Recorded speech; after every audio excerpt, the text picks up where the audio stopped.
Hi hello అందరికీ అందరూ బాగున్నారా? ఐ హోప్ అందరూ బాగుండాలని నేను కోరుకుంటున్నాను.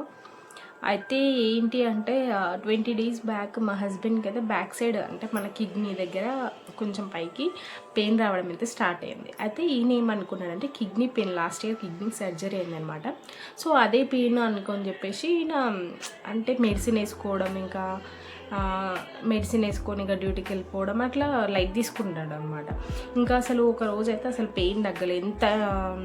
ఎంత పెయిన్ అంటే అసలు ట్యాబ్లెట్స్ వేసుకున్నా తగ్గట్లేదు. ఇంకా దగ్గరలో ఉన్న ఆర్ఎంపీ దగ్గరికి అయితే వెళ్తే ఇంకా ఆయనకు ప్రాబ్లం చెప్తే ఇది ఆ పెయిన్ కాదు, గాల్ బ్లాడర్లో స్టోన్స్ ఉంటే ఇట్లా పెయిన్ వస్తుంది అని చెప్పిండు. ఇంకా అంతే, ఇంకా అసలు నాకు టెన్షన్ ఇంక ఎక్కువ అయిపోయింది.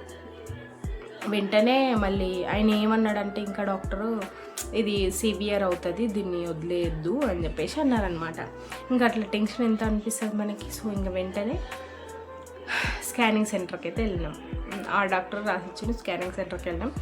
స్కానింగ్ చేయించినాం. ఒకసారి కాదు 2 సార్లు స్కానింగ్ చేయించినాం. సేమ్ సిచ్యువేషన్, అంటే గాలి బ్లాడర్లో స్టోన్స్ ఉన్నాయి. ఒకటి 8 mm 8.5 mm సంథింగ్ అట్లా చూపించింది. ఇంకా బయట హాస్పిటల్స్లో కనుక్కున్నాం, ఇక్కడ సన్ రైజ్లో, ఇంకా నిమ్స్లో, ఇంకా చాలా ప్లేస్లో కనుక్కున్నాము. ఎక్కడికి వెళ్ళినా ఒకటే చెప్పారు, కంపల్సరీ సర్జరీ అయితే మ్యాండేటరీ అని చెప్పేసి చెప్పారు. ఇంకా ఇక్కడ ఇప్పుడు నా సిచ్యువేషన్ అయితే పైసలు పెట్టి చేయించేంత అయితే కాదు, ఎందుకంటే మా ఆయన చేస్తేనే మేము. సో ఇంకోటి ఏంటి అంటే బయట అడిగితే 1 lakh అన్నారు. జస్ట్ ఆపరేషన్కి 1 lakh అంటే ఇంకా మనకు పైన ఖర్చు లేనిది, మళ్ళీ ఇంటికి వచ్చినాక ఖర్చు లేనిది, అసలు సిచ్యువేషన్ ఏంది చెప్పండి. ఒక మిడిల్ క్లాస్ వాళ్ళకి 1 lakh అంటే, నిజం చెప్తున్నా, మనలాంటి వాళ్ళకి 1 lakh అంటే చిన్న విషయం అయితే కాదు కదా. సో అట్లా అని చాలా ప్లేస్లలో అడిగినాము. హైదరాబాద్లో తెలిసిన వాళ్ళ త్రూ కూడా అడిగినాము. అడిగితే ఆరోగ్యశ్రీ మీద అయితే కాదు అది అని చెప్పేసి అన్నారు. ఇంకా సిచ్యువేషన్ నాకు చేజారిపోతే ఇంకా ప్రాబ్లం ఫేస్ చేయాల్సి వస్తుందని ఇంకా నేను లాస్ట్ ఇయర్ మా హస్బెండ్కి సర్జరీ చేయించిన. ఇక్కడ వంటి మామిడి, మా సైడ్ వాళ్ళకైతే ఐడియా ఉంటుంది, లక్ష్మక్కపల్లి విలేజ్లో ఆర్వీఎం హాస్పిటల్ అని ఉంటుంది. So last year kidney pain వచ్చి కిడ్నీకి అప్పుడు కూడా ఇట్లా ఇన్ఫెక్షన్ స్టార్ట్ అయ్యి కొంచెం ప్రాబ్లం అయింది. అప్పుడు కూడా అక్కడే చేయించాను అనమాట ఆరోగ్యశ్రీ మీద. సో ఈసారి కూడా అక్కడికి వెళ్ళినా. అంటే కాకపోతే అప్పుడు నాకు ఫ్రెండ్స్ వీళ్ళు అంతా తెలియదు, కాకపోతే ఈసారి తెలిసినా కానీ ఎవరేం సహాయం చేయలేదు. బాధ అనిపించింది, ఈరోజు షేర్ చేసుకుంటున్నా. ఇంకా ఒక ఎట్లుంటుందంటే నిజం చెప్తున్నా, నేను లిటరల్గా 2 సార్లు హాస్పిటల్కి ఒక లాస్ట్ టైం అయినప్పుడు 1 week ఉన్నా, ఈసారి అయినప్పుడు 9 days ఉన్నా. అసలు ఇన్ని రోజులల్లో నేను ఆ ఏరియాలో అంటే ఆ సిచ్యువేషన్స్లల్లో నా ఏజ్ ఉన్న అమ్మాయిని నేను ఒక్కరే చూడలేదు తెలుసా. అంటే నాకన్నా పెద్దవాళ్ళు, అంటే 35 years 40 years అట్లాంటి ఏజ్ ఉన్న వాళ్ళని చూసినా కానీ నా ఏజ్ ఉన్న వాళ్ళు ఒక్కరు చూడలే. నాకు అప్పుడు అనిపించింది, అసలు ఏంది నాకేనా ఇది, లాస్ట్ టైం అంతే ఈ టైం అంతే, నేను ఏంది ఇది నా అసలు మస్తు బాధ అనిపించింది.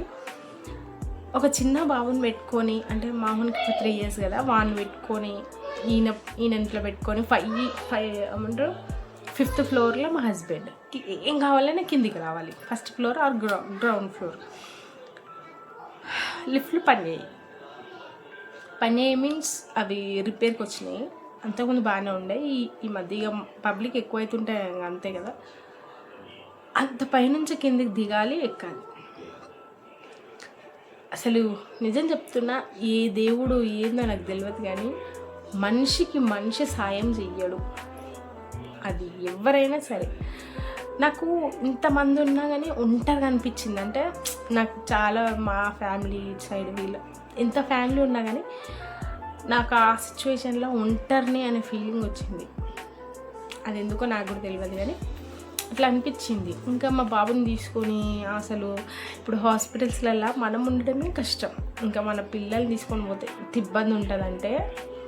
ఇంకొకటి ఏంటంటే నాకు ఫుడ్కి ఇబ్బంది కాలేదు. మా మమ్మీ మా పెద్దక్క వాళ్ళు డైలీ ఫుడ్ తీసుకొని వచ్చారు. అంటే అక్కడ పెడతారు, 3 times ఫుడ్ పెడతారు, కాకపోతే ఇంత పెట్టినా కానీ నేను తినను అని చెప్పేసి మా అమ్మ, మా అక్క, మా బావ, మా పెద్ద బావ ముగ్గురు కలిసి, మా అక్క వాళ్ళు అయితే పాపం ఆమె డ్యూటీకి పోయొచ్చు కూడా నైట్ 8:30 9 గంటలకు ఆ రాత్రి వచ్చి ఫుడ్ తీసుకొచ్చి మాకు తినిపించినాక మేము తిన్నాగానే మళ్ళీ మా చిన్నోడిని ఆడుంటే ఇబ్బంది అవుతాడని 2 రోజులు తీసుకొని పోయింది మా అక్క. అన్నీ బాగుంటే అందరు బాగానే మాట్లాడతారు. జర్ర వంకర అయిందనుకో 100 మాటలు మాట్లాడతారు. కానీ ఆ సిచ్యువేషన్లోకి వెళ్ళి నేనైతే బయటపడ్డా. ఇప్పుడైతే ఓకే. కాకపోతే అక్కడికి వెళ్ళాక ఇంకా డాక్టర్స్ చూపిస్తే ఇంకా వాళ్ళు కూడా సేమ్ అదే చెప్పారు, కంపల్సరీ సర్జరీ అయితే చెయ్యాలి. కాకపోతే మా దగ్గర కూడా మేము స్కాన్ అవన్నీ చేస్తాము, అల్ట్రాసౌండ్ కూడా చేసిన తర్వాత ఇది ప్రాబ్లం ఉంది అంటేనే చేస్తాం, లేదంటే లేదు అని అన్నారు. ఓకే అనుకున్నాం. ఇంకా అల్ట్రాసౌండ్ స్కానింగ్ కూడా వెళ్ళిన తర్వాత స్కాన్ చేసిన తర్వాత ఈవినింగ్ అయింది. అక్కడ అంటే చాలా పబ్లిక్ ఉన్నారు. ఈవినింగ్ అయింది. అప్పటికి మా ఆయనకి 11:30కి పెయిన్ స్టార్ట్ అయింది. ఎంత సివియర్ పెయిన్ అంటే అసలు చెప్పలేను. ఇంకా నేను అటు సైడ్ పడుతుండు, మా బాబు నా చేతిలో ఉన్నాడు. అటు సైడ్ పడుతుండు, ఇటు సైడ్ పడుతుండు, చెప్పలేను అసలు. ఇటు వీడిని చూసుకోవాలా, అటు ఆయన చూసుకోవాలా, ఏం అర్థం కాని సిచ్యువేషన్. ఇంకా అక్కడికైనా 4-5 సార్లు బతినిలన్నా అక్కడ. కాకపోతే వాళ్ళు కూడా ఏం చేయలేరు, ఎందుకంటే లైన్లో క్యూ వచ్చారు కాబట్టి తప్పలేదు, అక్కడ వెయిట్ చేయాల్సిందే.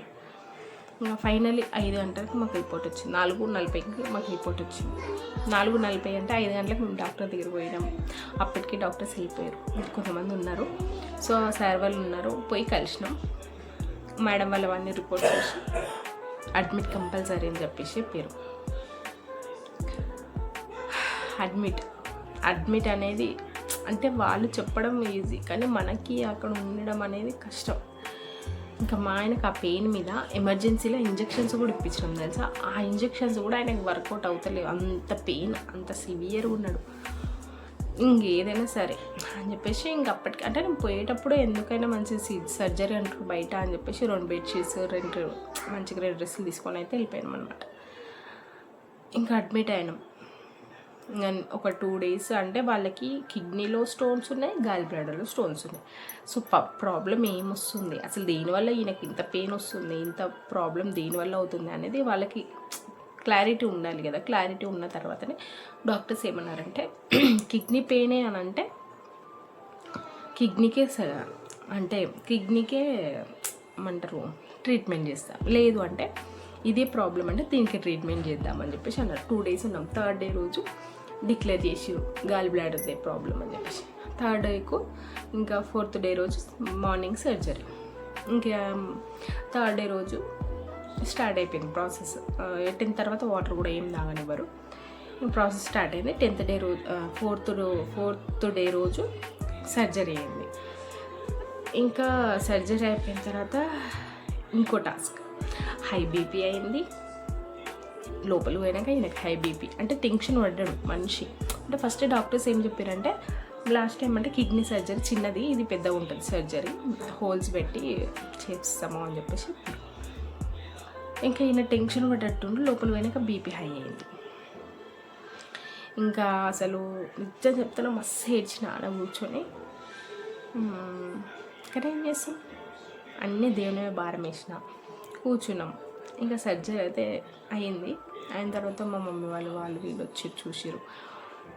కానీ ఈవినింగ్ వరకు అసలు ఎంత టెన్షన్ అనిపించింది తెలుసా అసలు. అంటే పడుకోనివ్వద్దు, అనెస్థిషియా ఇచ్చారు కదా, పడుకోనివ్వద్దు అది అని చెప్పారు. ఇంకా టెన్షన్ కాదు అసలు. ఎట్టి పరిస్థితిలో ఇంకా మంచిగా కావాలి అని ఒక గట్టి నమ్మకం మీద అవుతుంది మంచిగా అని చెప్పేసి ఒక గట్టి నమ్మకం మీద అయితే స్టాండ్ తీసుకున్నా. కానీ లాస్ట్ ఇయర్ సర్జరీలో ఈ సర్జరీలో నిజం చెప్తున్నా నాకు అసలు ఏ సపోర్ట్ రాలేదు ఎవరి నుంచి. సర్జరీ అయిపోయిన తర్వాత 1 week మేము 9 daysకి డిశ్చార్జ్ అయినాం. ఇప్పుడైతే బాగానే ఉన్నాడు, ఓకే. ఇప్పుడు నేను మీకు యాక్టింగ్ ఈ వీడియోస్లలో కనిపించేది రీల్, అది రీల్ వరకు, ఇది రియల్. ఇప్పుడు అందరు ఏమనుకుంటారంటే దీనికి ఏంది, దీని లైఫ్ బాగుందని. కానీ నిజం చెప్తున్నా, నాతో పుట్టిన వాళ్ళు అంటే నా ఏజ్, నాతో చదువుకున్న వాళ్ళు, రియల్గా నా ఏజ్లో నాతో చదువుకున్న వాళ్ళు ఈరోజు నేను పడ్డట్టు స్ట్రగుల్స్ నాకు తెలిసి పడతలేరు. ఎందుకంటే వాళ్ళకి అత్తమామ సపోర్ట్ ఉంటుంది, అమ్మ నాన్న సపోర్ట్ ఉంటుంది, అక్క చెల్లెల సపోర్ట్ అందరిది ఉంటుంది. బట్ నాకు అన్నీ ఉన్నట్టే అనిపిస్తే ఏవి ఉండవు. అదేందో నాకు అర్థమే కాదు, ఏవి లేవు ఫస్ట్. ఇంకా ఎంత సిచ్యువేషన్స్ వచ్చినా కానీ మా ఆయనకు అర్థమే కాదు, ఏం చేయలేము. ఇంకా అట్లాంటి వాళ్ళని మార్చలేము కూడా. అదే నాకు ఏమైనా ప్రాబ్లం వస్తే, నాకు ఏమైనా హెల్త్ ప్రాబ్లం వస్తే, ఈవెన్ నేను ఒక ఇంజెక్షన్ కాదు కదా అసలు ఏం ఇప్పించుకొని తెలుసా. కానీ మళ్ళీ అట్లీస్ట్ మళ్ళీ నాకంటూ ఒకటి ఉండదు, గుర్తింపు ఉండదు. అరే చేసింది కదా అని ఎవ్వరు గుర్తించరు. సర్జరీ అంటే ముక్కుకి, అంటే ముక్కుకి, చెవులకి, కన్నుకి, ఇంకా చాలా ప్రాబ్లమ్స్కి ఆడైతే సర్జరీలు చేస్తున్నారు ఫ్రీ. అంటే ఫ్రీ అంటే ఆరోగ్యశ్రీ మీద. ఆరోగ్యశ్రీ కాని పక్షంలో మనకు ఇక్కడ 1 రూపీ ఖర్చు అవుతుంది, అక్కడ 25 పైసా ఖర్చు అవుతుంది. అంటే అంత డిఫరెన్స్ అమౌంట్. ఎందుకు చెప్తున్నా అంటే నాలాగా ఎవరైనా స్ట్రగుల్స్ పడి ఉంటారు కదా, కంపల్సరీ పడతారు ఎవరో ఒకరు, అట్లాంటి వాళ్ళకి యూజ్ అవుతుంది.